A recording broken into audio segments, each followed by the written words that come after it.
Voici l'homme qui vient de mettre le feu aux poudres à Bruxelles. Viktor Orban, Premier ministre hongrois, il persiste et signe.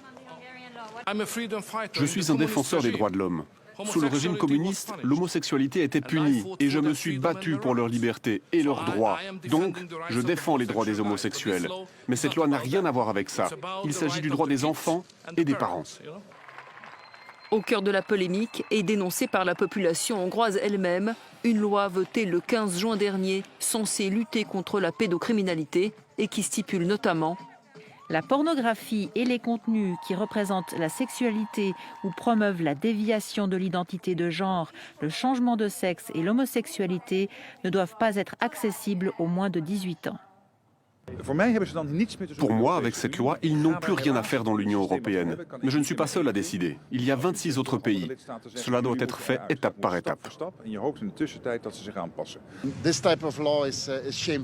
Ce type de loi est honteux et il n'y a pas de place pour la discrimination en Europe. L'Union européenne est un club avec des règles. Vous pouvez accéder au financement et c'est très bien, c'est dans l'intérêt de tout le monde, mais vous ne pouvez pas simplement choisir. Ce n'est pas un supermarché. C'est inacceptable.